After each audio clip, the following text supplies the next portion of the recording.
o cinema, Cláudio, o cinema ele me deu a chave para eu viver meu sonho, sabe, assim... Eu sempre sonhei em ser atriz, assim, desde muito pequenininha. E foi pelo cinema que eu consegui fazer essa mudança de vida. E entrei nesse sonho. E quando eu entrei nesse set a primeira vez, parecia que era aquela criança que estava entrando, assim. Parecia que era a Bárbara de 6 anos, assim.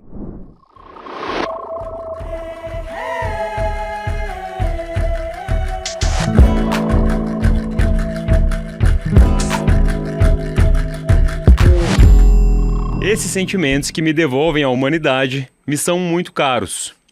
Com as aspas da cineasta e artista Gégé Facolade, a gente começa mais um episódio do Janela Lateral, sua vista para horizontes que inspiram.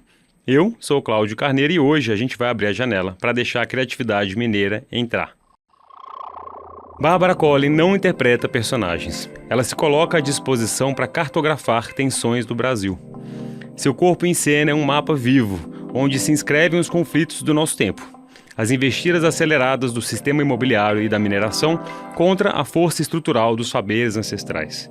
O matriarcado como pilar de resistência local, os labirintos da dependência química, as feridas da violência sistêmica e os contrastes raciais. Mas também mostra pra gente a riqueza e a complexidade das nossas tradições, espiritualidades, da vida que tem à beira do São Francisco. Ela, que em cada papel vivido abraça mais almas, um dia teve formação em Direito e o pé firme no flamenco. E com a bússola bagunçada pelo retorno de Saturno, encontrou seu verdadeiro norte no cinema feito em casa. Foi na cena pulsante de Contagem com filmes de plástico, onde inaugurou sua carreira e ajudou a colocar um holofote sobre a potência irreverente de Minas, em filmes como No Coração do Mundo ou Em Baixo Centro. Talvez seja por isso que o slogan "Não foi ficção" sirva como uma luva para várias obras em que participa. Bárbara empresta sua pele e voz para ficções que doem de tão reais, nos ensinando a ler as cicatrizes do nosso chão. Deu ainda mais força à fibra sertaneja em Bacurau, a teimosia necessária de Sônia Braga em Aquários, a resiliência de quem fica em O Silêncio das Ostras, a busca pelas raízes em Fogaréu e se embrenhou numa Cuiabá digna de 4 quiquitos em Gramado, em 5 tipos de medo. Sua falta de medo em percorrer novas rotas a levou para novas linguagens, nas novelas, nas minisséries, provando a amplitude de seu ofício. Também na skin entrevistadora, hoje sua presença de palco ecoa as histórias de outros criadores, assumindo a cadeira da TVE, no Espírito Santo, nos programas TVE Cinema e no Curta Vídeo, onde resgata e celebra a memória do audiovisual capixaba. Hoje, no Janela, a mulher que nos ajuda a decifrar os códigos de um país que às vezes dói de viver, mas é orgulho sempre. E obrigado por estar aqui com a gente. Gente! Que texto belíssimo! Você veio desavisada, né, Bárbara? Tô chorando aqui. Que bom, obrigado, viu, por estar aqui com a gente. Obrigada. Que se entrega toda nesse tempo recorde que você tá que faz filme, tá que produz, tá que aparece. E que sucesso. Nossa, obrigada por essa introdução tão bonita. A gente faz tanta coisa, né? E ao mesmo tempo você não pensa, você só vai vivendo. Então quando vê tudo isso condensado, assim, é bonito. Aqui, né? Falei, gente, se eu for que eu fui fundo, né? Porque eu fui assim, Ministério Público, Flamengo, maravilhoso. E graças a Deus tem muita coisa sua por aí, você tem uma generosidade muito bacana em se colocar à disposição para falar sobre as obras, sobre os processos, refletir. Separei algum trechinho aqui para a gente ver para onde que a conversa nos leva, espero que você goste. Vamos lá. Vamos embora. Eu sei que você, aos 6 anos, né, mudou de BH para Recife, eu fico pensando que é uma geografia muito marcada da sua vida, né? O que marca o imaginário de uma criança que sai de um estado que é totalmente contrário, né? Introspectivo, né? Assim, muito entre as montanhas e vai para uma coisa espraiada, tipo Recife. O que fica nesse imaginário? É curioso, né, Cláudio? Eu sempre me faço essas perguntas até hoje, assim, porque eu costumo dizer que Recife e Pernambuco e Minas são opostos complementares. E eu realmente acredito nisso. Inclusive, tem boas parcerias, assim, de pernambucanos com mineiros e que a coisa funciona de uma maneira incrível. Porque eu acho que realmente é isso, né? Essa introversão e profundidade mineira com essa extroversão e alegria pernambucana, né? É uma coisa que vai equilibrando. E eu fico pensando, cara, dentro de mim, onde que isso fica? Porque, de fato, a infância é muito determinante, né? Na nossa vida, assim. Eu fiquei em Recife até os 13 anos, então foi muito definidor. Forma um caráter os ali, cheiros, né? as músicas, a rua, a geografia da cidade, a praia, né? Tudo isso era muito parte de mim, e é muito parte de mim, assim, me fez, foi parte mesmo da minha formação. Tanto que quando eu fui para Recife fazer os filmes do Kleber, a primeira vez, foi realmente, cara, eu já tinha voltado lá, mas foi um reencontro muito, estranho, né? Olha que doideira. muito forte, mas ao mesmo tempo muito mineira também, né? Porque minha família é mineira, a gente vinha 2 férias por ano para cá. Então, todo mundo de Minas, e essa alma mineira, essa melancolia mineira, que eu levo durante a vida inteira. Então, mas ao mesmo tempo é engraçado. Eu acho que isso fez com que eu nunca mais me senti de um lugar só, sabe? Olha isso, sim, demais. Ter crescido em lugares tão diferentes me fez também ter essa amplitude, né? De agora eu posso morar em muitos lugares. De fato, já morei em muitos lugares, sabe? Você estava me dizendo antes de gravar, né? Que tá difícil escolher um CEP, né? De tanto que a vida te chama para ir conhecer outros lugares mesmo, né? E é uma coisa que desde pequenininha eu tenho, assim, de muito prazer em viagem. Muito prazer. Tipo, quando eu trabalhava no Ministério Público mesmo, todo o dinheiro que eu recebia ia para viajar. Todo. Eu não economizei dinheiro para nada nessa época, assim. E eu viajava para fora do país, e viajava no interior daqui, do interior de Minas, sertão, nordeste e sul, porque eu acho que é um jeito de conhecer as pessoas, né? Acho que no fundo eu sou uma grande interessada por ser humano, e aí quando tem essa possibilidade de ver outras vidas, engraçado, Cláudia, eu tenho essa coisa de qualquer lugar que eu vou, eu fico assim, como é que ia ser morar aqui nesse lugar? Olha que como legal. É que deve ser a vida dessa pessoa? Com quem eu seria se eu tivesse crescido aqui, sabe? É uma coisa que eu sempre fico tentando fazer esse exercício. A cultura é tão determinante, né, na nossa vida, na nossa jeito de pensar, né, confluir. Aquilo influencia muito mais do que a gente imagina, né? E o que a gente às vezes fica muito preso, né, ou amarrado numa identidade. Eu sou a Bárbara, você é o Cláudio e tal. Mas o que a gente é tão contingencial, né? Você que nasceu numa casa específica, num CEP específico, naquele lapso temporal, isso fez você que é como você é hoje, né? E se fosse diferente, você seria completamente diferente. Então, eu acho que esses exercícios de alteridade, assim, são muito bons pra gente revisitar a própria vida mesmo. E o que fica? Eu vou te perguntar uma coisa aqui, porque me parece que você tem uma coisa muito de tradutora, né? De antropóloga, porque você vai fuçando, vai pro sertão, vai pro São Francisco, vai pra Goiás, vai pra Cuiabá. E é engraçado, porque eu tava vendo umas entrevistas suas, e o Matheus Solano falou, nossa, a Bárbara é muito do Brasil profundo, uma atriz. A gente assim, mas a gente achava que Belo Horizonte era tão já polo, né? A gente tá mais às margens do que a gente imagina, né? Essa frase do Matheus, eu lembro que na época a gente fez uma entrevista pro Bial e deu muita repercussão, até ruim, assim, que as pessoas falam, poxa, Belo Horizonte não é Brasil profundo. Claro que não. Um crítico, né?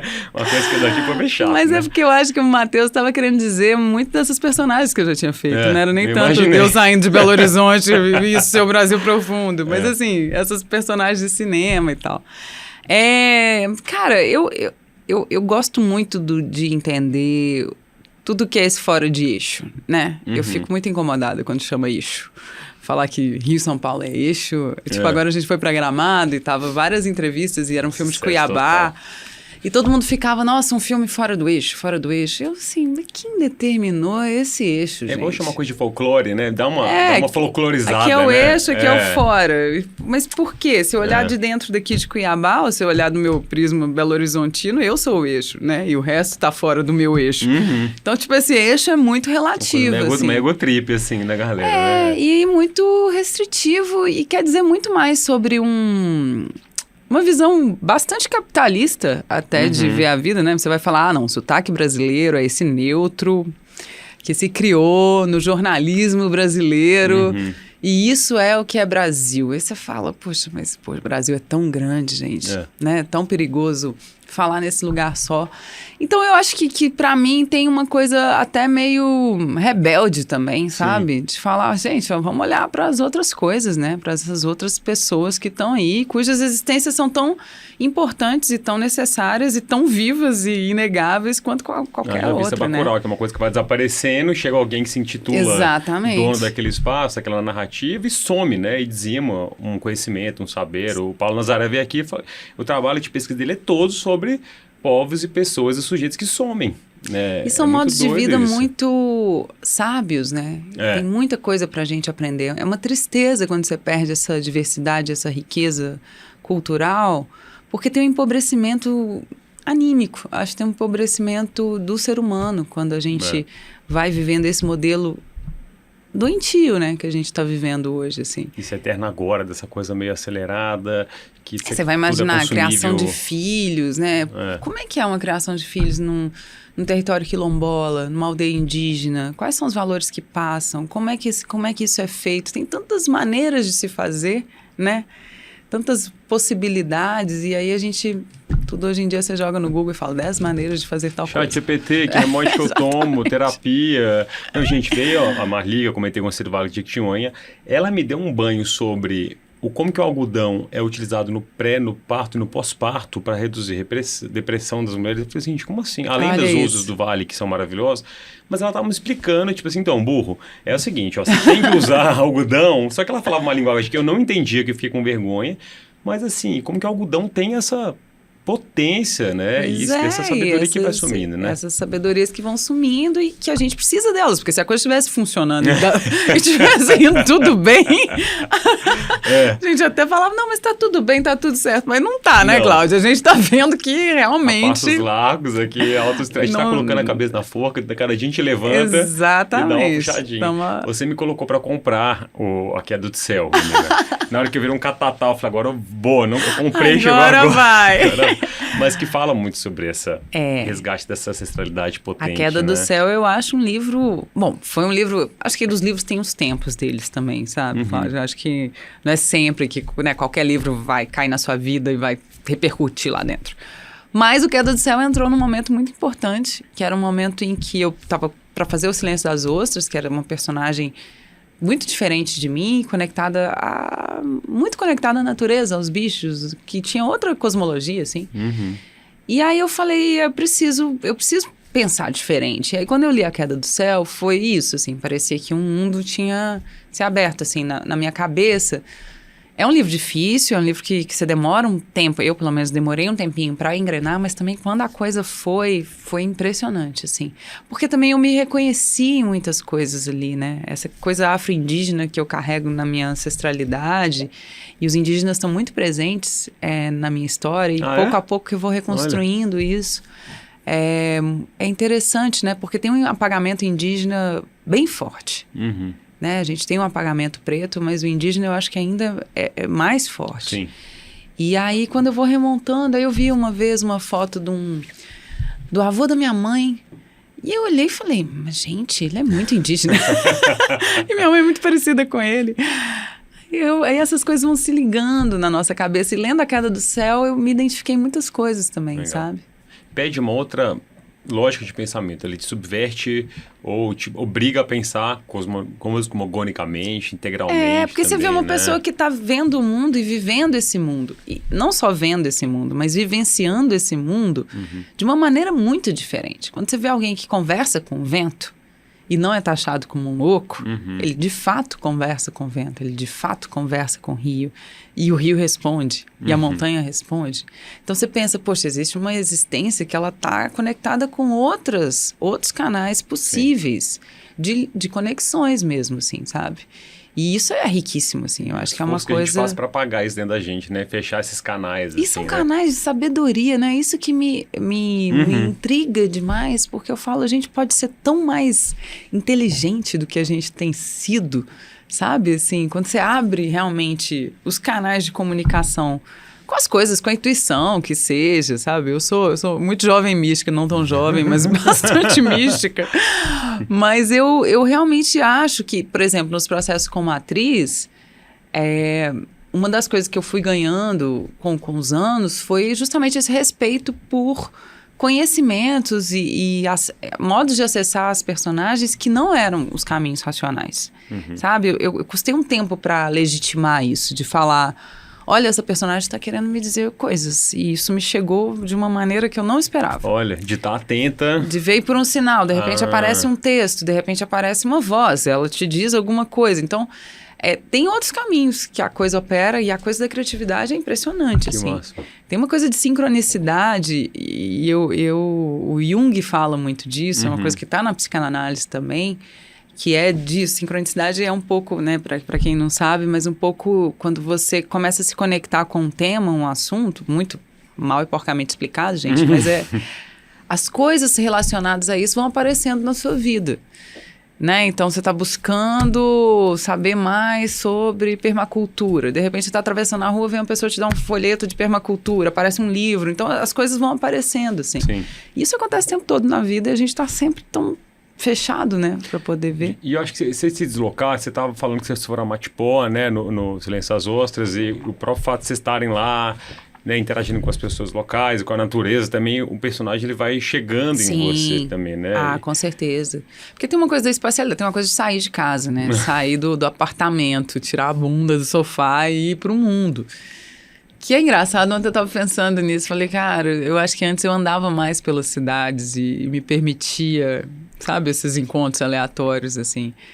E isso é muito rico, eu acho, até pro dia a dia. Mas pra construção de personagem é imprescindível, assim. Eu não consigo imaginar como construir alguns personagens só na cabeça, ali na pesquisa racional, né? Quando você vai pro lugar, você entende muitas coisas por outras formas de... E é muito pelo corpo, né? Assim, você tem um preparo de elenco, vai sentir cheiro, o corpo meio que vai te e às vezes o contando. próprio convívio, assim. Eu lembro no Bacurau muito disso, assim. A gente ficou 3 meses no sertão. Então tinha um convívio muito grande com as pessoas de lá. De Barra, de Parelhas. Então tem outro tempo de falar, tem um outro olho, tem um jeito de olhar que é diferente, tem um tempo de escuta que é diferente. Então isso tudo acaba que você vai mimetizando, assim, por convívio mesmo, sabe? E é um processo que é bem, bem bonito, porque você sai muito transformado dele, né? Você tá me dizendo uma coisa que me vem assim... Eu sou muito porosa, né? Às vezes tem que deixar entrar, né? Tem que deixar entrar, gente. Né? Às vezes eu fico... Teve uma vez até que eu ia filmar num ambiente que era muito insalubre. E tem essa coisinha, não sei se você já ouviu falar de botar esparadrapo no umbigo. Coloco pra sempre. Fechar e tal. E aí eu tava botando, e eu tava vendo que o negócio não tava muito fluindo. Eu falei, gente, não adianta, tem que ser sem esparadrapo mesmo. Essa história aqui. Põe um cardamomo, pede uma ajuda. Tem como se proteger, porque você tem que estar aberto, você tem que estar no fluxo da coisa, sabe? O Maurílio Martins veio aqui, do filme de plástico, deu um show, e ele fala uma coisa muito legal sobre o cinema deles, que você fica assim, gente, é muito engraçado, porque tem uma sacolinha do supermercado que eu vou... Eu me identifico tanto com esse filme, porque não sei porquê, né? E a gente que é daqui, de Contagem, ele fala, é uma verdade na escuta que se traduz na escrita, né? Eu achei sensacional, isso, né? Assim, tipo, eu tô querendo ver a verdade, estou apto a ver a verdade, estou, né, presencialmente, integralmente nesse lugar, e isso sai de alguma forma, né? E é bonito quando você tem essa composição minuciosa das coisas, porque às vezes eu faço umas oficinas, e eu sempre falo isso com os meninos, sabe? Tipo, não existe personagem em geral. Se você vai fazer... não, agora minha personagem é vamos botar, sei lá, uma professora de inglês. Inclusive tem professora de francês daqui a pouco, né? Exatamente, eu falei nisso, eu pensei professora de francês. Mas uma professora, você não vai interpretar uma professora em geral, você precisa botar esse ser humano com o máximo de detalhes possível. Uma especificidade, entendeu? Quando você pensa na sacolinha que vai estar no filme, quando o Maurílio põe isso na direção de arte ali, que tem esse detalhe de contagem, o que você faz é botar isso em detalhes. Essa vida toda se traduz nesses pequenos detalhes de realidade, muito assim. Bom. Que vai deixando a experiência muito concreta. Então, quando você vê alguns atores, né, alguns personagens que a gente fala, poxa, que coisa incrível, tem muitos atores que são minuciosíssimos, assim, nessa composição, que escrevem as mínimas, a forma como a pessoa escova o dente, sabe?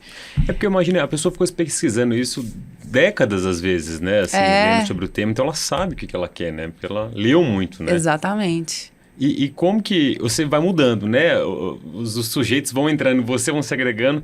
E eu nem imagino, porque seus papéis são duros, assim, são de filmes ou séries que são, puta merda. Tô doida pra fazer uma comédia romântica, pois gente, já deixa aqui minha vontade, tá? Agora é romance. Olha pra câmera 2 e fale, gente. Comédiazinha. Ingrid Guimarães, me chama aqui fazer qualquer coisa, né? Ou então, agora eu tô contando aí, Não é nem nada, né? Já tá com 2 anos, carinho. Eu falo, eu quero fazer um personagem infantil, sabe? Não, Vilã de delícia. filme infantil. É pra esse Raton, Menino Maluquinho 2. Exato. Tá vendo? Vem cá. Vilã é ótimo, né?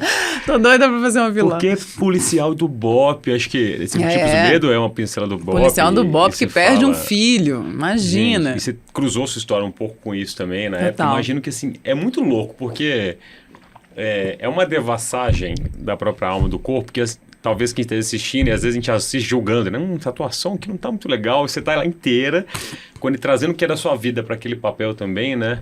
Como é que você... E ressaca desses papéis? Como é que fica? Engraçado, eu tô vendo uma coisa aí que é muito... Eu vou começar por ela. É uma coisa que eu falo, às vezes, nas oficinas. Que, às vezes, por mais emocionado que você está, você não faz emocionar, Cláudio. Isso é uma coisa interessantíssima.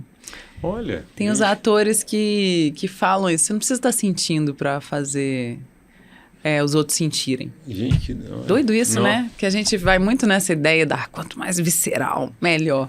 Mas às vezes é porque é um conjunto de coisas. Então você tem uma técnica que anda com essas outras energias, né? Uhum. Mas se essa técnica não existir, você não comunica. É um negócio muito louco, assim. Então às vezes você tá muito... E às vezes eu acho que quando eu tô demais naquela coisa... Às vezes são as cenas que eu não consigo realmente falar da cena. É mesmo? É curioso. Mas assim, tirando isso,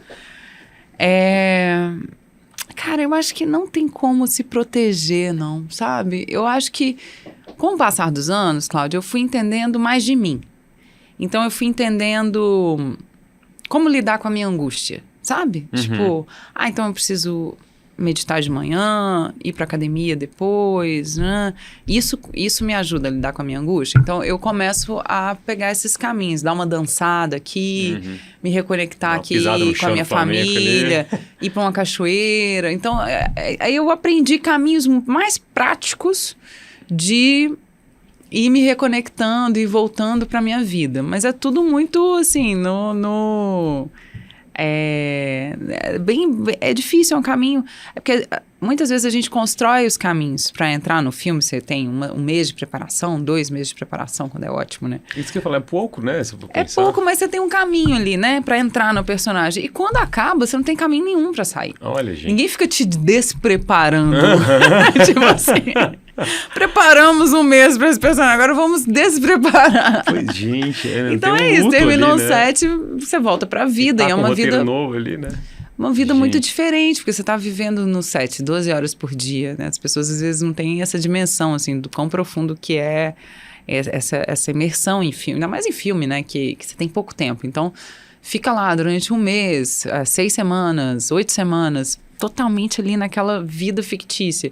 E aí tem um corte abrupto e você volta pra sua vida, assim. É muito difícil. Eu acho que dá um vazio que eu ainda não consigo não sentir. Uhum. Mas que é isso, já comecei a instrumentalizar, entendeu? Uhum. Já entendi melhor o que eu preciso fazer Ritual de para despedida, né? as coisas irem voltando. E às vezes eu faço rituais de despedida reais, assim. Olha que legal. Eu tenho uma coisa de último dia de personagem, assim, de pegar o figurino, sabe? Que graça. Colocar junto e falo, né? Dou uma despedida real mesmo, agradeço. Pego aquelas roupas, deixo aquela energia e vou embora. Como é que você vive? É Kailane, né? É Kailane. Kailane, desculpa. Que tem um processo desse abandono da mineração, um pouco do filme, né? Só para contextualizar, assim, você tá na lama, você entra na lama, você vê aquelas cidades abandonadas pela mineração. Como é que você se desempregna disso, essa ressaca, Cara, é muito né? doido, porque a Kailane mesmo, por mais assim que é do Silêncio das Ostras, né? Por mais que foi um personagem que passava por tragédias muito terríveis, foi uma personagem que me curou demais, Cláudia. Olha que legal. Ela me deu um detox, eu fiz um... Sério? Gente, É curioso que dizer isso, né? é louco, né? É. Porque era uma personagem que me exigia estar muito em conexão com a natureza, assim, sabe? Eu tinha que estar o tempo todo observando tudo, vento, os bichinhos, ela tem uma coisa de ver os bichinhos. Os insetos, nuvem, né, e tal. Então, o tempo todo no set eu tava em busca dessas coisas, sabe, assim. Uhum. E tinha uma comunicação com os animais nesse filme que era uma coisa muito louca, assim. Eu lembro que teve uma vez uma cena que eu chegava e falava assim, alguém tá aí? Tem alguém aí? Que ela buscava a mãe no circo, né? Tem alguém aí? E tinha uma coruja toda hora que me respondia. Gente, que doideira. Muito engraçado. Sério? Que legal, gente. Então tinha uma coisa de estar muito em conexão com esses bichinhos que estavam ali o tempo todo. E ela... E o próprio ciclo da personagem, né? O ciclo dela, quando ela termina o filme chegando no mar. E é tipo um deslumbramento, era tudo que ela queria e tal. Então acho que eu terminei o filme muito nesse sopro de vida também, Legal. assim, sabe? De outras conexões. É Demais, curioso isso, bonito, né? demais. Porque também tem isso. Por exemplo, isso que eu te falei de você não precisa estar sentindo para fazer os outros sentirem. Sim. A Kailane era um exemplo disso. Porque muitas vezes o que o público estava percebendo da vida dela, ela mesma não tinha a consciência das coisas, sabe? E como eu entrava no canal dela, né, eu não estava vivendo as coisas da mesma maneira que as pessoas estavam fazendo leituras dela. Porque a gente é muita gente em set, você fala, né, que Aquários também foi o primeiro grande set com 100 pessoas no set, e repetir cena, essa exaustão também deve ser foda, né, de aguentar. A coisa da repetição eu acho que é a coisa mais... desafiadora mesmo do cinema. Não pode dar uma bufada, uma reclamada, né? Tipo, então, como assim não ficou bom, gente? Ficou ótimo. Eu tô falando que ficou bom. O pior é que eu sou do tipo que gosta de repetir, Cláudio. Tem que ter uma obsessão pra ser ator, eu sou assim. Eu acho que não. Eu acho que tem ator que faz muito bem de primeiro take, segundo take. Tem ator que funciona bem nos primeiros. Eu preciso de uma... Assim, às vezes dá certo logo também, mas... Eu sinto que a repetição me ajuda muito. Mas a coisa do cinema acho que mais que a repetição é a coisa da técnica. As pessoas às vezes não têm noção disso, assim. O esforço que é pra parecer natural, né? Tipo assim, você tá numa cena, aí você tá super ali concentrado. E aí todo mundo fala, gente, preparou, silêncio no set. Você já tá aqui, a lagriminha já tá aqui, ó. O negócio já tá aqui no sua garganta. E aí quando vai dar uma ação, passa um carro do milho na rua. E aí você olha e fala, é isso aí. Vamos esperar o carro do milho passar. Não, volta. Gente. E aí passou o carro do milho, o povo já quer que você entre na marca e faça de novo. Que tá custando caro também, Você fala, né? gente, espera aí, né? Às vezes passa o final do milho no final da cena, né? Então gente, essas coisas são muito difíceis. Eu fico imaginando que, assim, trabalhar num filme... desses americanos de estúdio deve ser um sonho, cara. Porque os atores, eles saem do... Hermético, né? Daquele camarim deles, né? Cada um tem um trailer lá, sai de lá, vai pra marca, já tá tudo certo, luz marcada, não tem, né, intervenção externa. Tira o roupãozinho dele, você só tira seu roupão, exatamente, concentradíssimo e vai. Cinema brasileiro, meu filho. Gente, você tá carregando... Tá aqui com as galinhas, com os negócios, a sua roupa você tá carregando aqui. Porque vocês colocam muito à prova, né, gente? É bizarro, né? Não, e é muito precário também, né? A gente faz um cinema, a gente faz filmes no Brasil, sei lá, você faz um filme com 1 milhão, que o orçamento tinha que ser pelo menos 5. Sério? Né? Então, assim, o que a gente consegue fazer é mágica, sabe? Quando eu vejo filme brasileiro... em festival internacional, eu penso assim, gente, o pessoal não entende a dimensão disso, assim, sabe? Essa grandeza. Pra comemorar mesmo, assim, né? Porque a gente faz com muito pouco, coisas muito lindas. E é por desejo das pessoas que estão envolvidas, sabe? Assim, não só os atores, mas todo mundo de equipe, assim. A gente tem que, carregar muito balde d'água pra conseguir filmar as coisas. E consegue, né? Eu e as cargas horárias. Tem uma grande amiga, Isadora Lerma, maravilhosa, que é assistente de direção.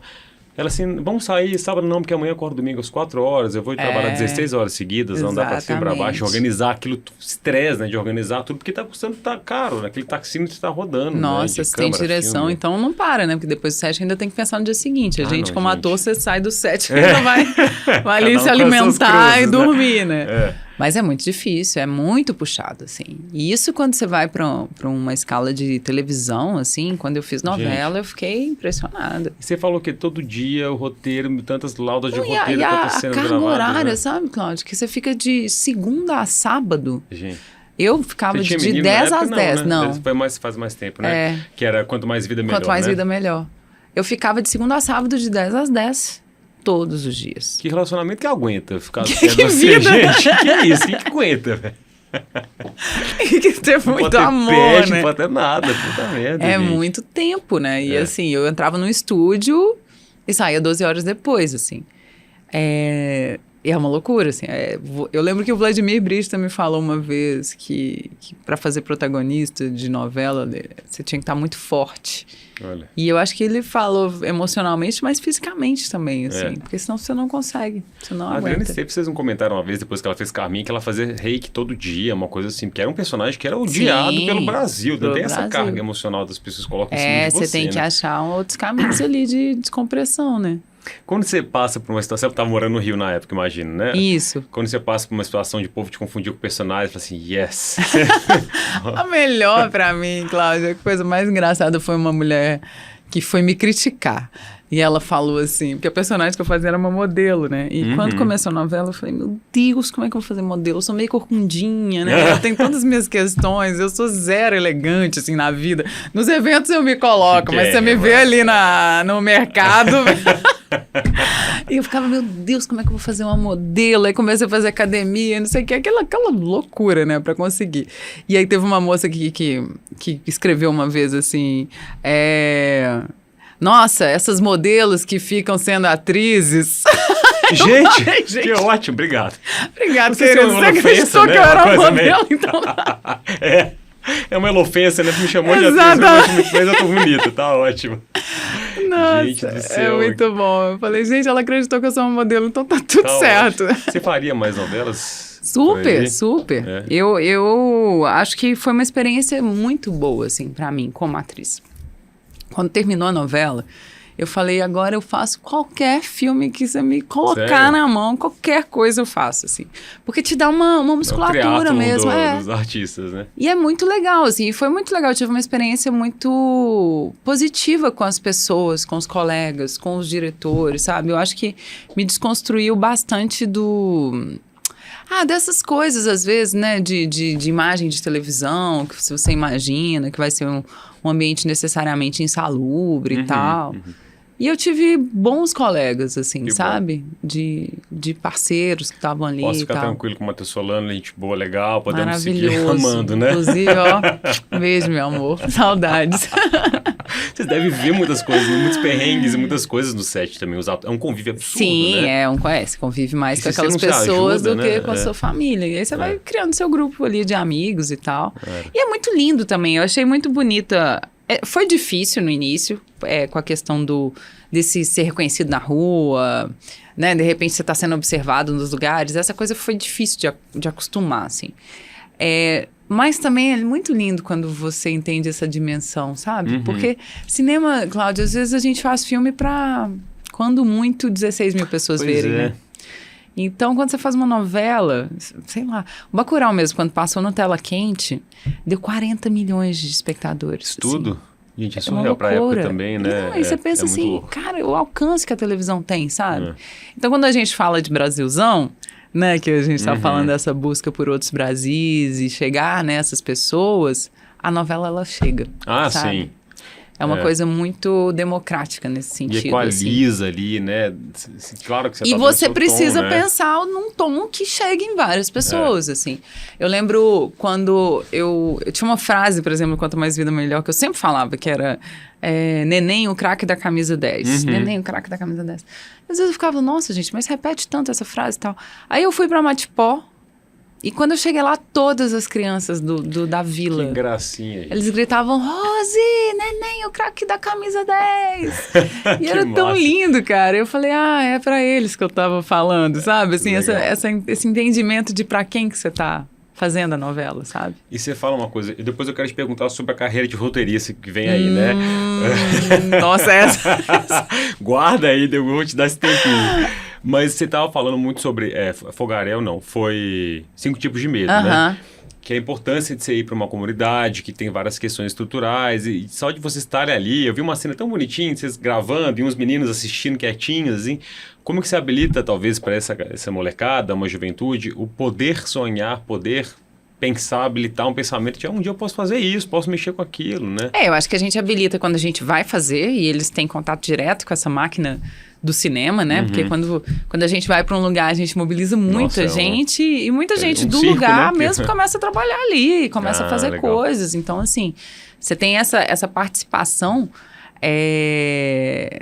dos atores ali locais, né? Os não atores dentro dessa história, assim. Então, primeiro você já possibilita isso. Depois o filme sai. E aí, quando a gente tem a oportunidade ainda de ir para os lugares para exibir esses filmes, e eles veem o lugar deles, aquela vila, aquela cidade, sendo foco de alguma coisa, né? Um lugar que eles pensam que nunca vai ser visto por ninguém, ou que não tem interesse nenhum, que é um lugar feio. De repente, é o foco de uma câmera, né? E é o foco de uma história, é o seu lugar. Você está falando sobre a sua vila. Então, você volta para o seu lugar vendo ele como um protagonista de uma história, que é muito diferente, né? E isso muda, eu acho, bastante o olhar. Isso, a gente está falando de lugares, né? Mas isso diz também de personagens, de pessoas. Então, quando você vê ali um operário de uma mina... que tá ali como personagem daquele filme, e aí a criança fala, pô, meu pai é um operário numa mina. E meu pai é aquele personagem. Então, você já começa a olhar para a trajetória do seu pai com outro valor também. Então, acho que essas coisas, esse poder o cinema tem mesmo. Assim. E literalmente com uma lente que muda a arquitetura, a paisagem ali, né? Você põe uma lente específica, linda, profissional, maravilhosa, com uma poética, que tudo bem, uma coisa é filmar o São Francisco, que é lindo, outra coisa é filmar uma comunidade. Você fala assim, gente, tá... E que um lugar que some, né? Sim. Como vocês falam, às vezes montanhas, o próprio Maurílio fala, e os lugares que vai sofrer uma especulação imobiliária, né? Enfim. E é um retrato de uma época, né? É tão bonito isso, você pensar assim que é o que você vai ter de arquivo daquele lugar, aquele filme. Vai pra escola, para formar um pensamento, uma cultura, né? É muito surreal. É muito bonito muito potente, mesmo, né? assim. E antes de chegar na pergunta roteirista, vou te dar mais um pouquinho de tempo, tá? Aproveitar que a gente tá falando de cinema nacional. Eu lembro de ver Bacurau no cinema, o povo batendo palma, claro, com todo o contexto político da época, mas era assim, gente, esse roteiro tá diferente, alguma coisa mudou no cinema brasileiro, bom demais, fora a revolta daquela sociedade maravilhosa, todos os elementos-chave ali. E claro que era 2019, 2016? 2019 que saiu, a gente filmou 2018. E só um parênteses, foi muito engraçado, 2020 eu tava em Corumbau, interior da Bahia, ali, praia, né? E aí tinha uma menina lá que tava criando um clube de cinema de Corumbau e tal. E aí foi uma coisa que todo mundo esgoelou. Porque ela falou assim, gente, hoje vai ser o Festival de Cinema de Corumbau. Ela esticou um pano ali dessas... Não sei se já foi Corumbau, mas tem que ir. Não tem barraquinha de praia, tem uns panos lindos, coloridos. E tem uns brancos. Sei, ela esticou em 2 paus no campinho de futebol ali no gol. Um pano branco, todo mundo levou uma cadeirinha. A gente viu o Bacurau lá. É mesmo? E a galera tava vendo pela segunda, terceira vez. Pirou, esgoelou e bateu a palma. Que maravilhoso. E ali, assim, né? Então, é muito doido como é que as pessoas vão se apropriando desses filmes também, né? Bacurau teve um alcance que foi muito maluco, muito assim. louco. A gente eu esperava que a gente ia fazer um filme bom, mas eu não esperava que ia ter o encontro que teve com as pessoas. Eu acho que foi uma coisa meio catártica, foi um gasto daquele tempo, né? Sim. Pegou um espírito de um tempo e contou o que a gente tava precisando gritar ali, né? As sessões eram muito catárticas, Nossa. Assim. Aquela hora do tiro do Bacamarte que o Carlos Francisco dá, meu Deus do céu, todo no cinema ia abaixo, né? A trilha, né? A trilha e tudo que aconteceu, virou uma febre mesmo, do Brasil, assim. Acho que despertou um orgulho nacional. E aí de lá pra cá tem sido produzidas muitas coisas, né? Eu fui ao cinema quarta-feira, só pra não... Eu sou péssimo, não. Fui ver O Último Azul, com o Rodrigo e o Santoro com a Denise Weber. Fomos ver Malu outro dia. Tem uma Melhor Mãe do Mundo, né? Sim. Então são produções muito maravilhosas, com roteiros diferentes, ricos, que vão mostrando um Brasis ali. É muito legal quando você tem um filme que tem destaque, igual o Bacurau teve, porque eu acho que chama a atenção das pessoas para começar a ver cinema brasileiro. Porque às vezes você já tem uma produção, né, que um preconceito, né? Muitos anos já fazendo muitas coisas boas, mas aí quando o Bacurau vai ali em Cannes, ou vira notícia e tal, as pessoas falam, vamos dar uma chance para o cinema brasileiro aqui, deixa eu ver. E realmente tem muita coisa bonita saindo, assim. E tem uma frase que eu tô lendo no livro que é linda, que chama A Trama das Árvores. Também conecta muito com essa sabedoria natural e que a gente se separa dela, mas ele fala, no futuro o passado fica sempre mais claro. E eu queria saber, você que está embrenhada nesse universo audiovisual, do cinema, produzindo, sendo objeto e criadora, né? E audiência ao mesmo tempo. O que você acha que vão falar do cinema nacional daqui a 10 anos? Assim, que época que foi essa, o que está sendo produzido agora? Ô, Cláudio, eu não consigo responder essa sua pergunta sem pensar no que virá. É engraçado, né? Falar do que está sendo pelo futuro. Porque a gente está na iminência de, talvez, todo o fomento público que está acontecendo agora, dependendo das eleições do próximo ano, acabar. Então, se isso acontecer, a gente vai ter uma leitura desse tempo. A gente vai falar, poxa, foi um boom que aconteceu. Surfamos essa E onda. foi abruptamente, né, acabou muito rápido. Mas se não, se Deus quiser, ou se os brasileiros quiserem, isso vai continuar, né? Eu acho que é um momento em que a gente está colhendo uma coisa que as pessoas às vezes não têm tanta dimensão, que é, você tem o cinema que é uma indústria, né? Uma indústria que gera empregos, que forma mão de obra. Para essa mão de obra ser formada, você precisa, além de cursos, né, universitários, que a coisa foi acontecendo, de vários cursos de cinema começarem a existir no Brasil, então as pessoas se formarem num curso superior de cinema, como tinha o curso da UNA, né, que foi muito forte. Lá, né, Exatamente. Gabi, né? Então você tem essa safra de cineastas que vão ali se formando, né? Mas para além disso, você tem pessoas que vão se formando com o passar do tempo. Né? Por exemplo, vou te dar um exemplo besta. Tem um motorista aqui que é o Jamanta, que faz tudo quanto é filme e tal. O Jamanta começou a fazer filme, ele tinha um carro. Hoje em dia, o Jamanta tem uma frota de carros com pessoas contratadas para ele. E ele continua trabalhando nos filmes. Então, o que você vê? Que esse desenvolvimento de ano após ano, de filme após filme, vai criando uma mão de obra especializada. Então, pessoas que começaram com AD sem experiência ali, né, vai trabalhando. Hoje já tem no currículo carreira, 20 né? filmes. Né? Você tem uma carreira que é feita no cinema. Então, você tem profissionais que vão ficando muito bons com o tempo e com essa experiência de 7 após 7. Isso em todos os ramos, né, do cinema, assim. Hoje você tem uma realidade de pessoas que estão conseguindo trabalhar só com roteiro. Então, você tem roteiristas de profissão. Pessoas que estão sendo pagas para poder sentar e ficar numa sala de roteiro pensando um filme. E não ter um job, um emprego. Ou ser o cara que vai, a pessoa que vai dirigir, né? A mulher ou o cara, enfim, que tem que escrever seu próprio roteiro. Isso faz com que tudo melhore. Então a gente está um pouco nesse momento de colhendo coisas e qualidade de mão de obra que foi sendo desenvolvida ao longo de muitos anos. Legal. Então isso é traduzido nos filmes que a gente está vendo, com certeza, sim. E é muito doido, né? Porque, por exemplo, indo para a música eletrônica, Masterplano, 1010, né? Essas iniciativas da cena local. Essa galera tem uma coisa tão bonita que eles se preocupam em fazer formações de jovens para ser DJ, mexer no equipamento, de novo, né? Então, quem está fazendo está preocupando em formar profissionais para isso, né? Exatamente, porque é uma questão de formação e de empregabilidade. Que é uma questão que a gente fala muito, assim. O Marcelo Caetano, que é um diretor que eu amo, que é diretor do Baby, né? Nossa, a gente fez Hit Parade, ele é incrível. E não consegui achar Hit Parade também, Hit Parade, gente. Pelo amor de Hit Deus, Parade volta, Brasil, Hit Parade volta. Só conta um pouquinho sobre Hit Parade. A gente forçar essa barra para voltar, quem somos nós? Nossa, o Hit Parade a gente filmou aqui em 2019. Marcelo Caetano dirigiu e era uma série super divertida, que era tipo do cenário... Né? Eles tinham uma produtora de música nos anos 80 e era só falcatrua, porque anos 80 a própria falcatrua, né?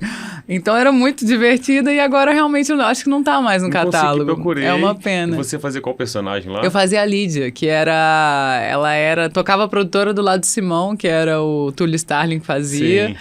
E eles eram uma duplinha, assim, a Lídia era a cabeça do negócio. Ela era maquiavélica também? Ela não ia pra falcatrua, ela tentava organizar a coisa e o Simão, assim... Mas eram muito lindas, assim, a série. Acho que eu vi os trailers. Muitos atores maravilhosos. Tem o Odilon, tem a Nash Laila, tem muito ator mineiro que tá lá. Que bom. Tipo foda, assim. Eu tenho muita saudade, foi muito gostoso fazer. Que bom. Eu prometo que eu vou chegar na pergunta do roteirista, mas só pra não perder o fio aqui. Mas o que eu ia te falar só rapidinho do Marcelo, que o Marcelo é um cara que fala da questão da representatividade na empregabilidade. Sim. Porque não adianta só você falar, vamos fazer um filme sobre as mulheres trans pretas. Quantas mulheres trans pretas você tem na sua equipe trabalhando? Né? Porque assim, você tá falando ali, mas você tem um set extremamente branco e masculino que tá falando a história dessa mulher. É muito diferente. Então a gente tem que entender essa formação e esse acesso, né, das pessoas. E se esse ecossistema não tá injetando alguém que ele tá chamando para entrar, exatamente. Então a pessoa não consegue ficar. Ela até entra, mas ela não consegue exatamente, ficar, consegue né? estar ali de fato confortavelmente, né? É muito doido. E uma coisa que eu queria entender com você, assim, que história vocês acham que a gente está contando, você que está embrenhada nesse universo, assim, hoje no cinema nacional? Porque eu estou sentindo uma mudança, uma evolução, alguma coisa, sei lá, essas mulheres, muitos papéis femininos, né? Você fez Onde Está Meu Coração, que vou te falar, eu quase te xinguei, porque eu falei, né, eu vi tudo, eu falei, eu tô passando mal de ver esse negócio, porque essa degradação daquela família. Aquela série é muito difícil, né? Nossa, você tá ali, né, Ela com é Marta, linda, médica, e aí... E, de novo, eu vejo uma coisa assim, matriarcado, Malu, né? Tem essas mulheres. O que você tá vendo de histórias? Ou o que você... Esse zoom out, assim, que filtro que é esse que você coloca em termos de conteúdo dessa produção atual? Ai, Cláudio, eu acho que é um reflexo do tempo, né? A gente tá tendo uma outra discussão sobre as coisas, né? Eu acho sobre... Finalmente, né?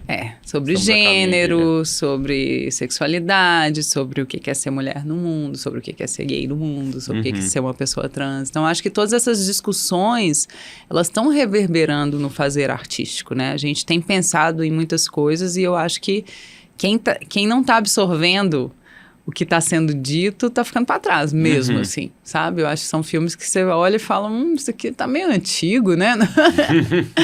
Até a presença de pessoas pretas e atores pretos e pretas nos filmes, assim. Você vê um filme só com gente branca, eu acho bizarro hoje em dia. Dá um choque, porque a gente eu olho e falo, choque agora que mais, é né? isso, sabe, assim? A gente vale agora... tudo, né? Graças a Deus, protagonistas negras também, enfim. né? Claro que... Mas é claro que é isso, assim. Eu acho que tem essa questão de absorver questões desse tempo. E tem essa questão do mais pessoas fazendo, né? Então, você vê mais mulheres escrevendo também. Ah, legal. Que eu acho que é imprescindível. E a narrativa é muito diferente, né? Você vê o Baby mesmo, né? Que a gente falou aqui do Marcelo Caetano. Você ter um cara gay contando uma história de gays é outra história. O universo que ele tá vendo de dentro antes. E aí é um universo que a pessoa vê de dentro. Coisas que ela vivenciou, né? Ela conta uma própria história, assim. Então, é muito diferente o alcance que vai ter e a profundidade que a história vai ter também, sabe? E por isso que tem que ter uma premiação ali para falar, chancelar lá fora, para falar, olha... Estamos aqui, né? Outro dia a gente foi ver Parques de Diversões do Belas Artes, que é 2 dias que ficou... Outra coisa que eu acho que é difícil também, né? Os filmes ficam muito rápidos, né? Eu tentei catar uns filmes, não conseguia e... É caro distribuir, né? O que rola? O que tá rolando? Precisa de mais vontade, né? Assim, até dos próprios cinemas, assim. De parte do governo também, de regular algumas coisas, essa cota de telas que a gente tem, assim, de realmente reservar um espaço para os filmes brasileiros poderem ficar mais tempo, porque o que você vê não é uma falta de interesse, sabe?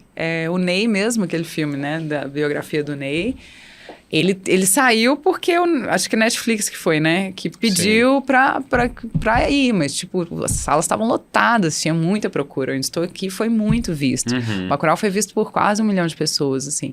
Então, não é falta de vontade dos brasileiros de se verem, mas é isso. São políticos que você está concorrendo com esses filmes blockbusters aí que... são idênticos, né? Mais a produção e aí você vê Marvel, 5 DC. salas de cinema com o mesmo filme, entendeu? E infelizmente é o que enche também, talvez, né? Mas não é tanto sobre isso, não é só simplesmente sobre o que enche, não, porque não é possível que tá 5 salas primeiro, né? cheias todos os dias, entendeu? Entendi. É uma questão de dinheiro mesmo, é você ter dinheiro para manter esses filmes em cartaz mais tempo, assim. Entendi. E a gente já custa pra conseguir estrear um filme, quanto mais pra manter ele. Nossa, eu nem imagino, gente. O sufoco, caro, né, Glaucio? Espírito kamikaze que vocês têm, gente. Cinema é caro, isso. Precisa de dinheiro, não tem jeito. O teatro a gente consegue fazer bem ou mal de outras formas. Cinema é impossível.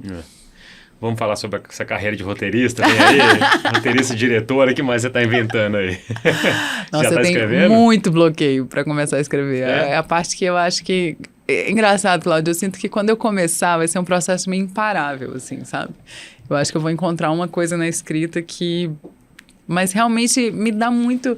Tem uma expressão em espanhol que é me dá muito respeito. Eu acho que é muito boa, me dá muito respeito. Eu fico assim, não vou conseguir fazer muito bem isso daqui e tal. Eu até estava conversando com o André Novaes, que é um amigo, né? Maravilhoso. Eu tô sem ideia, como é que... Eu sou muito ruim de começar uma ideia. De começar, ver o papel, a folha em branco e falar, vamos começar a escrever aqui do zero. E ele falou, não, Babi, mas você pode chamar pessoas para fazer com você e tal. E eu acho que é um caminho que eu tô querendo buscar agora, sabe? tô muito conversando com alguns amigos, com a Francine Barbosa mesmo, que é uma amiga que a gente, que é roteirista já, a gente tem trocado muito. Então, Legal. acho que vai começar, mas vai começar por um processo de associando, assim, com outros caminhos. Porque é muita história boa para contar, né? Gancho, bora. Quais histórias você quer contar? Que não estão sendo contadas. Eu acho que tem uma coisa... Bom, como toda boa mineira, né? Eu sou muito relacionada com a história da minha família, assim. E eu Legal. fico com muita vontade de dar voz para essas mulheres. Eu venho de uma família de mulheres incríveis, assim, extremamente potentes, assim, como ser humanos. E eu fico com muita vontade de trazer essas histórias. E depois que eu virei mãe, né? Eu acho que essa questão da família, do filho, da maternidade, são coisas que eu tô querendo tratar de alguma maneira, assim, Legal. artisticamente. Maravilhoso, vem aí. Opa, que venha. Bárbara, antes da gente falar sobre TVE também, essa skin, apresentadora, entrando um pouco, assim, eu te vejo em muitas entrevistas, né? Esse, graças a Deus, está muito disponível. Qual foi a pergunta de podcast para podcast que não te fizeram, que você gostaria de responder? Eu queria muito falar sobre isso aqui. Não fizeram essa pergunta ainda. Nunca me fizeram essa pergunta? Nossa, Cláudia, a gente vai ter que esperar para pensar. A gente roda um timer, assim, uma pauta que, enfim, esteja urgente aí. Eu acho que tem a ver. Uma das questões que eu gostaria de falar mais, eu acho que é uma questão que as pessoas não falam, é sobre a maternidade mesmo, Cláudia. Quando eu fui mãe, eu tinha muito medo de que aquilo apagasse as minhas outras personas na vida, sabe? De virar só mãe, sabe? Demorei muito para ser mãe. Fui mãe por um desejo, mas ficava com muito receio de falar sobre isso, sabe? De me colocar como mãe, porque eu pensava, as pessoas vão me ver só como mãe, e eu sou atriz, e eu sou isso, e eu sou aquilo, e eu tenho que continuar trabalhando, e tal, e tal, e tal. Mas foi uma revolução tão profunda na minha vida, e agora o Karim tá com 2 anos, e eu me vejo tão melhor depois, sabe, da maternidade. E eu acho que a sociedade é tão cruel com as mulheres nessa questão, que eu vejo muitas mulheres desistindo de ser mães. Olha. Pela crueldade mesmo, né? Porque você sabe que você vai ter problemas com o mercado de trabalho, você sabe que você vai ter uma vida que muitas vezes é mais solitária, que é exaustiva, que as pessoas já não vão te inserir tanto em alguns lugares e tal. Então a gente fala muito disso e as mulheres ficam com isso muito forte, né? E são dados reais. Mas eu acho que pouco se fala do poder que a maternidade traz. E o poder mesmo, Olha. assim, de realização, sabe? Assim, da potência que você sente com o ser dentro do mundo, assim. Eu acho que depois que eu fui mãe, eu entendi o quão perigoso isso é para essa sociedade do patriarcado, sabe? Assim. Eles não sabem a revolução que vem aí, né? Porque você realmente fica capaz de tudo, sabe? É muito forte, assim. Eu acho que foi uma coisa que me aterrou e que me colocou num lugar de... Vai lá, você vai fazer o que você quiser fazer nessa vida, sabe? E olha que interessante, é um momento que agora vocês podem, né? Como mulheres, né? Tem poder aquisitivo, tem lugar. Claro Sim. que a luta ainda não está muito longe de estar ideal, mas hoje vocês têm recurso, né? E a gente tem diálogos. Isso é muito importante. Eu acho que antes as mulheres sofriam coisas sozinhas, que elas não conseguiam comunicar umas com as outras. Hoje em dia a gente tem essa possibilidade de troca, de entender que a gente não está sozinha, que a outra está passando por isso também. E isso vai trazendo uma clareza e uma leveza para a questão da maternidade, que é muito bonita. Então, assim, Os 5 Tipos de Medo mesmo, que é esse filme que estreou em Gramado, eu falei muito dessa questão da maternidade, porque foi um filme que eu fiz no puerpério. Eu recebi o convite para o filme, o Karim estava com 1 mês, e eu comecei a filmar, o Karim já estava de 2 para 3 meses, assim, mas ele estava muito pequenininho. Nossa Senhora. Então, As vacinas em Gramado, acontecendo, né? A coisa veio muito forte, assim, porque eu fui lembrando desse momento, assim. E eu olho pro trabalho no filme e eu gostei mesmo, assim, do meu trabalho naquele filme. E eu olhei e falei, aí, ó, isso daí foi o puerpério. Sabe, assim? Maravilhoso. Isso daí, esse estado, essa potência foi da maternidade. E é muito bonito me ver naquele lugar, assim. Que bonito. E você vê um olhar diferente, você vê um glow diferente, você vê uma entrega totalmente diferente, né? é uma coisa muito engraçada. É uma amiga que trabalha no corporativo, em São Paulo e tal. Ela tem 2 filhos, né? E ainda tem essa carga extra. E ela falou, não, eu tinha que apresentar um projeto, que era um programa de aceleração e tal. Aí o que eu fiz? Eu fui no banheiro, comecei a ver fotos dos meus filhos, subi uma ocitocina ali, eu virei um monstro, eu arregacei na apresentação e eu ganhei o primeiro lugar. Que lindo, cara. Esse poder, assim, exatamente, né? sobre isso, assim. Às vezes eu tô cansada, às vezes uma coisa não deu certo. Eu só penso assim, daqui a pouco eu chego em casa e vou ver meu filho. E aí, cara, a coisa fica tudo bem, e é um sabe? reset, uma coisa que vocês é um resgatam reset, uma força, não sei da onde, né, é um gente? negócio. Em Onde Sai Meu Coração, eu ficava com ódio. Esqueci, eu sou péssimo com o nome. Eu pedi desculpa pra atriz antes de eu mencionar o nome Eu dela também aqui. sou péssima, então Ai, não meu liga Deus do não. céu. Eu sou a horrível. mãe da Amanda, gente do céu. A Mariana Lima, Mariana atriz? Lima. Aham. Eu, que não sou mãe nem mulher, ficava com ódio. Eu falei, gente, que saco, né? Assim, essa mulher não para, ela fica, a menina vai sacanear ela não desiste, né? Assim, não tá me entendendo. E depois ela aparece na porta da mãe, né? Assim, e aí aquilo vira sobre ela, sobre as mulheres, aquilo que fica, resiste a qualquer tipo de... Qualquer tipo de coisa. Devassagem, destruição, né? É um amor muito louco. poderoso mesmo. Muito louco, não sei nem explicar, mas enfim. Me conta um pouco, você como atriz tem que empreender sua carreira, né? Já fez podcast de Inhotim. Você faz muita propaganda, não? Ai, tem que ser empreendedor, né, gente? Ai, queria só ser artista, sabe? Só ser poesia. Vai, boba. Vai. Foi largar o job lá, segura. Eu fiz o podcast de Inhotim. Mas eu tenho lua em gêmeos, né? Não sei se você entende de astrologia. Eu também tenho. Cara, lua em gêmeos é um problema, porque eu não consigo fazer uma coisa só. Maravilhoso. Eu tenho que fazer coisas diferentes, sabe? Assim, então eu fico ali, eu atuo e falo, ai, que vontade de dar aula, faço uma oficina, que vontade de entrevistar um negócio, sabe? Tipo mas assim, é maravilhoso, né? Que vontade de escrever. Então a coisa meio que vai acontecendo, assim. Legal. Mas assim, eu acho que dos últimos anos eu comecei a entender de fato que eu precisava de uma visão mais empreendedora da carreira, sabe? Que é bem estratégica também, que é tipo pensar passo a passo. Onde eu quero, que filme que eu quero fazer. Não que você vai controlar todo o caminho, né? Mas assim, entender um pouco, né, o que você quer fazer pra continuar trabalhando bem. Afinal, a gente mora no Brasil, né?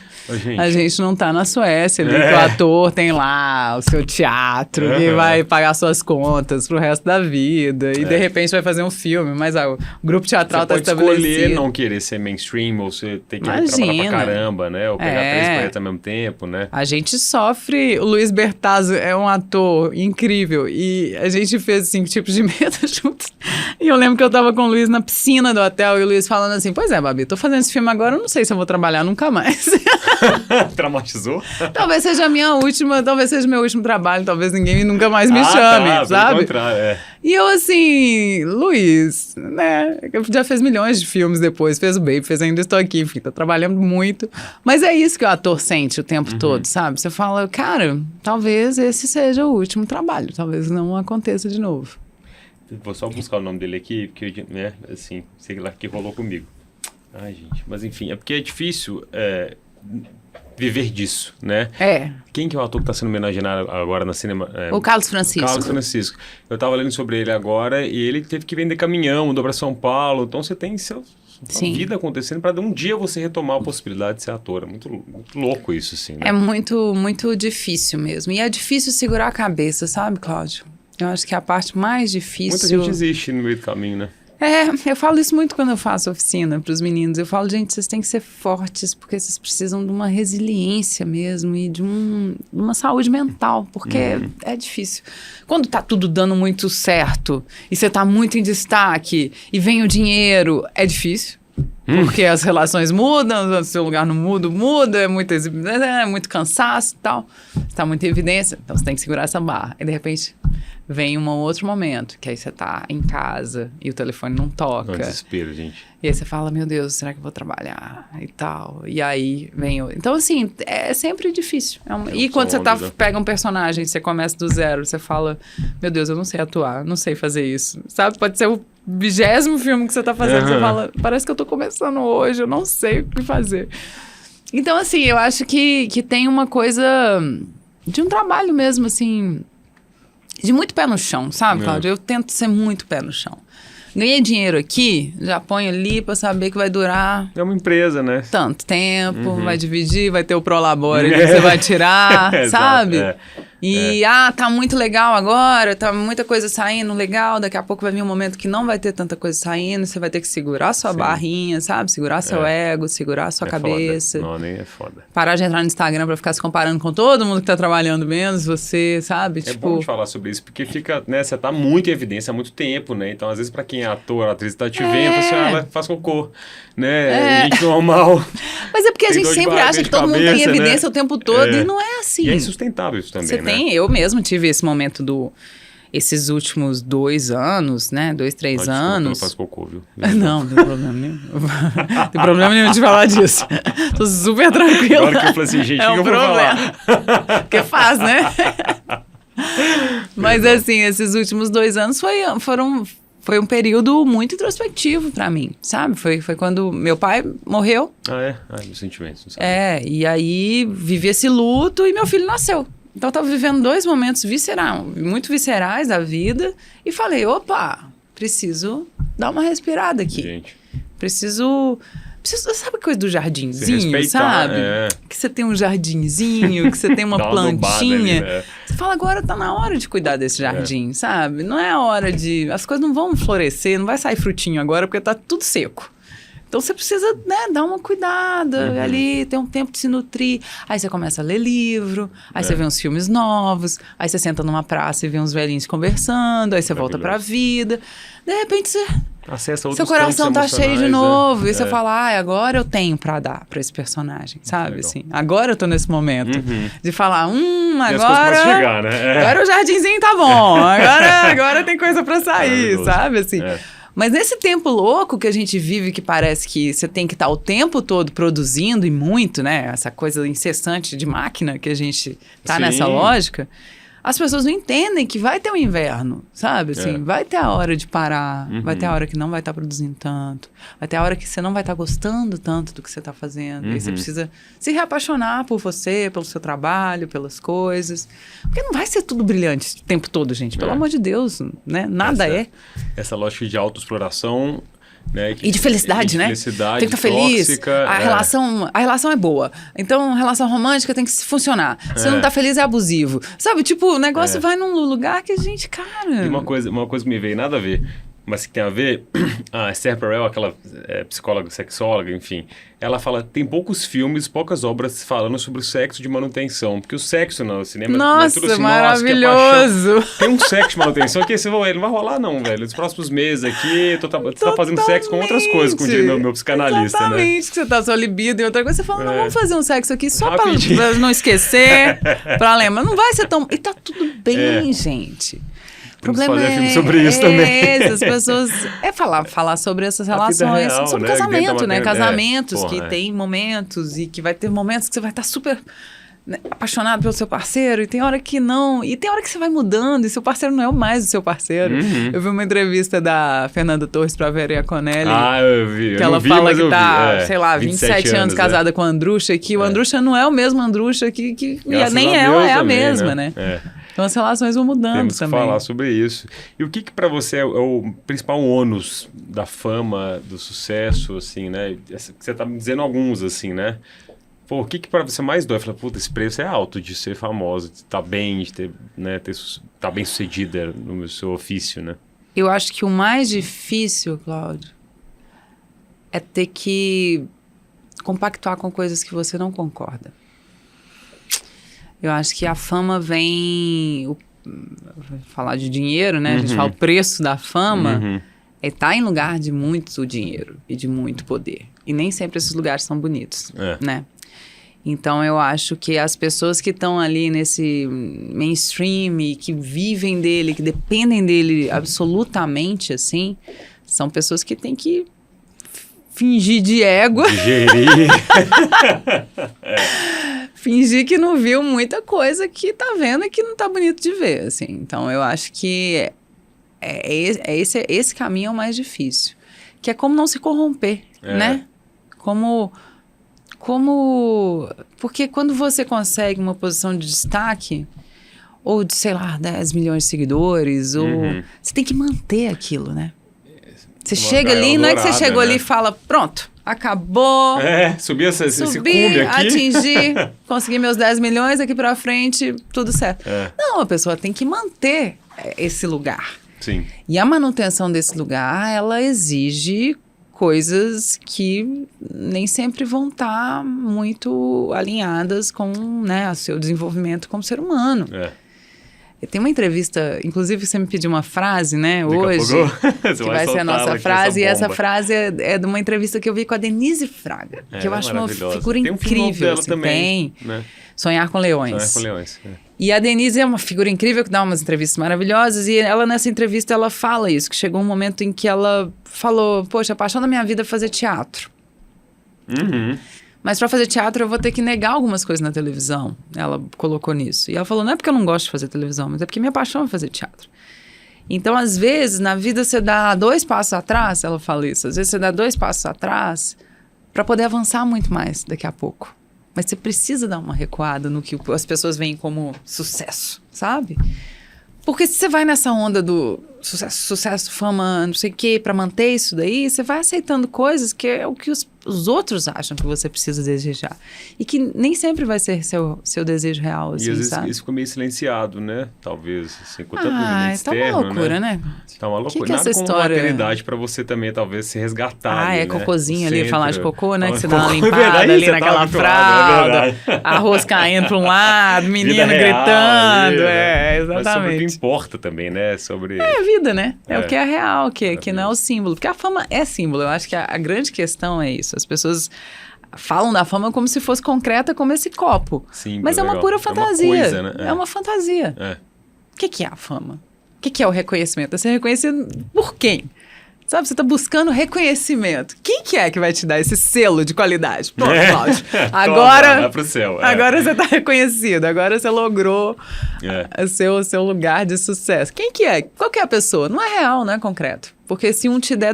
né, você ganha um Oscar, você vai falar... Você é cancelado no dia seguinte. Não, você ganha um Oscar, aí você vai deitar e falar... Ai, meu Oscar. Ai, quanto que será que eu vou ganhar meu segundo Oscar? Sabe? Tipo assim, o tempo todo total. é sobre o que vai vir, né? A Fernanda Torres falou, né, sobre a atriz que ganhou. Ela falou assim, eu fiquei com dó dela no final. Não sei se ela disse isso, mas era mais ou menos assim. Ela ganhou muito nova. Então isso marca ela, uma menina de uma pressão talvez Sim, de carreira. Que pode mexer muito com a carreira dela, com as escolhas que ela fizer. Totalmente, também, né? Foda, muito novinha, né? Claro que... E é isso, não é que ela vai ganhar esse Oscar e vai deitar na cama e falar, pronto, agora desesperada, não pode agora errar, resolvi que eu vou aceitar. minha vida, agora já tô com meu Oscar aqui e acabou, tá tudo certo. Não, você sempre vai querer mais, né? Então, tipo, esse come-come é que é a grande questão, tá, né? Entendido. Pra me retratar aqui com o Carlos Francisco, ele fez Bacurau, fez O Coração do Mundo com você, fez Marte 1, fez Agente Secreto, né? Ator homenageado agora. Incrível no Agente Secreto. Outro filme que a gente não consegue assistir aqui. Pois é, mas vai estrear agora, vai ser o filme de estreia no Cine BH. Graças a Deus. Vai ser agora no Cine BH? Agora, que ótimo, maravilhoso. Pra te deixar aí antes da frase, uma pergunta meio arte 1, assim, que eu sempre sei fazer. Adoro. O que é cinema pra você, já que você tá nesse universo, entrevistando pessoas, investigando o que é cinema pras pessoas, pras cineastas, né? Inclusive a TVE, programa eu assisti alguns episódios super bonitos e uma iniciativa muito legal de fazer o que Minas está fazendo também, né? Assim, de fazer uma leitura do momento capixaba, né? Sim. Com artistas locais, artistas plásticos, galerias, enfim. O que é cinema para você? Que eu sei que você já perguntou isso. Eu sempre termino as entrevistas lá com essa pergunta e as pessoas param e pensam e eu falo, realmente é uma pergunta difícil. Talvez eu chore. Que lindo. Muito emocionada. Mas o cinema, Cláudio, ele me deu a chave para eu viver meu sonho, sabe? Assim, eu sempre sonhei em ser atriz, assim, desde muito pequenininha.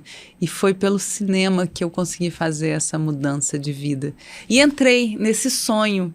E quando eu entrei nesse set a primeira vez, parecia que era aquela criança que estava entrando, assim. Parecia que era a Bárbara de 6 anos, assim, que estava ali naquele lugar.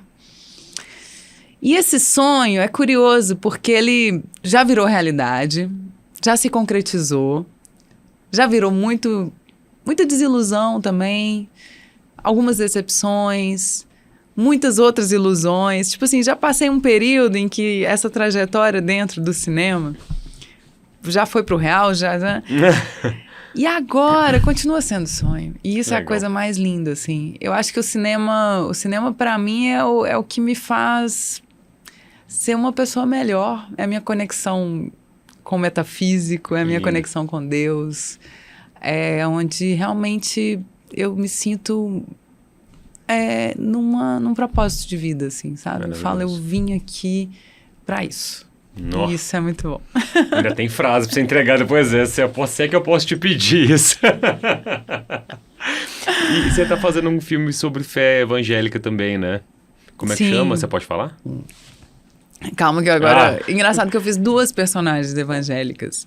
Eu fiz 2 curtas-metragens. Bom, teve agora... Nossa, é porque é tanta... Nossa, é tanto filme. Até nem eu sei consegue decorar. tá Vamos vendo? lá. Teve o Professor de Francês que a gente fez agora, que é o longa do Ricardo Alves Júnior, que é um filmaço. Que legal. Que vai ser protagonizado pela Grace. É um filme sobre a fé evangélica, mas num registro de filme de gênero, de suspense. Então, Que eu acho que é legal. uma mistura se a gente está falando de momento novo no Sim. cinema brasileiro, é Pois uma é. mistura, assim, nunca antes vista. Viagem, legal. E o filme eu acho que ficou incrível. E eu fiz também um curta-metragem que chama Reteté, Reteté, que vai isso, sair. É. Que é uma história linda, linda, linda, linda, linda, linda. De uma menina que cresce numa igreja evangélica e ela é bastante selvagem para os padrões de comportamento. Então a história vai um pouco por esse lado, assim, a questão da medicação infantil. Tem temas muito interessantes, assim, E de novo, temas aparecendo. muito centrais para o que a gente está vivendo. né? Esse curto eu tô doida pra sair. Tem Nossa, prazo? foi Tem tão época lindo. pra sair? Deve sair logo. Ele é da Dona de Oliveira, que é uma roteirista, é a primeira direção dela. Ela é roteirista, assim, de profissão. Dona escreve muito pra streaming. E é o primeiro, e é um pouco... Tem bastante da biografia dela, eu acho que vai ficar legal. bem bonito. E a protagonista é incrível, a Elisa, uma criança, assim. Que graça. Agora já tá grande, né? Mas na época eu tava com uns 9 aninhos. Nossa, Que uma puta fofura. atriz. Tem coisa sua saindo na mostra de CNBH? Não, Não? aqui no Cine BH acho que nenhum entrou. Eu tô com os filmes... Agora vai vir os 5 Tipos de Medo, né? Que estreou em Gramado e que Premiadíssimo. deve dar uma rodada agora nos festivais. Tô doida pro pessoal ver esse Legal. filme. E tem vários projetos pra sair Nossa, que eu tava você te não para falando. quieto. Pois é, filho. Não, outro podcast, pelo amor de Deus. Vou te deixar em paz agora. Me entrega essa frase pra gente fechar com chave de ouro a nossa conversa. Tá dando Eu até fiquei dó. muito na dúvida de que frase trazer, O povo sabe? sofre com ela, eu acho engraçado, porque É a que gente você joga tem que esse escolher dever de casa. uma, né? E aí, poxa, tem tantas. Mas essa eu acho que diz muito do que eu tenho pensado na vida e na carreira, assim. É uma frase que, como eu falei, foi dessa entrevista da Denise Fraga. E é uma frase do Amir Haddad. Legal. Ele fala: minha amiga, você não sabe o que é chegar no fim da vida com o alívio da coerência. Nossa Senhora. Gente, falou sobre tudo que a gente tá falando muito agora lindo. também, né? É Chegar no difícil, fim da vida com o alívio da coerência. Gente eu do acho céu. que isso é pro nosso tempo. É pra se almejar, é pra uma se ambição muito pensar. alta, né? Maravilhoso. É muito Maravilhoso. lindo. Viva você, obrigado. Oh, Nossa, que obrigada conversa a você, boa. delícia. Maravilhoso, obrigado, Bárbara. Obrigada Nossa, mesmo. sucesso demais. Tô me sentindo muito privilegiado de ter conversado com você. Muito bom estar aqui. Obrigada pela escuta tão atenta. Vambora. Um beijo grande, viu? Beijão. Esse foi mais um episódio do Janela Lateral, sua vista para horizontes criativos de Minas. Segue a gente nas redes sociais, @sua janela lateral e favorite o podcast na sua plataforma de áudio. A trilha sonora desse programa é da Mari Blue e a Joana Brandão colabora com motion e montagem de vídeo. Identidade visual criada pela Laura Scofield e a produção é do Jader Maia. Eu sou o Cláudio Carneiro e não se esqueça de sempre preencher seu dia com novos ares. Até!